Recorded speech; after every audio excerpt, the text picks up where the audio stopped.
এত টাকা দিয়ে জিনিস কিনে যদি এভাবেই ফেলে দিতে হয়, তাহলে এত টাকা দিয়ে কিনে কী লাভ?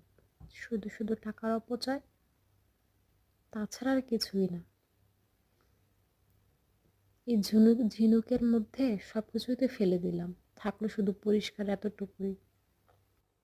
কতটুকু ফেলতে হয় আমি সঠিক জানি না, তবে আমার কাছে ওই কালো কালো জিনিসগুলো দেখে ভালো লাগেনি, এজন্য আমি সবটুকুই ফেলে দিয়েছি। দেখুন, অর্ধেকই আমার ফেলানো চলে গেছে, আর অর্ধেক আছে। এই অর্ধেকই এখন প্রসেসিং করব। প্রথমে গরম পানি বসিয়ে দিলাম, সাথে একটু চিংড়ি মাছও নিয়েছি অবশ্য, বেশি হওয়ার জন্য। সি ফুড টাইপ হবে যে, সি ফুড টাইপ মানে এটাতে সি ফুডই। একটু একটু লবণ দিয়ে ওটাকে ফুটিয়ে নেব ভালোভাবে।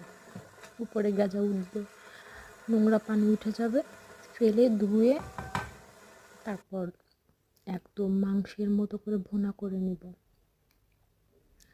তবে লবণ চাখার সাহস হয়নি আমার, এজন্য বলতে পারলাম না এত স্বাদ কে।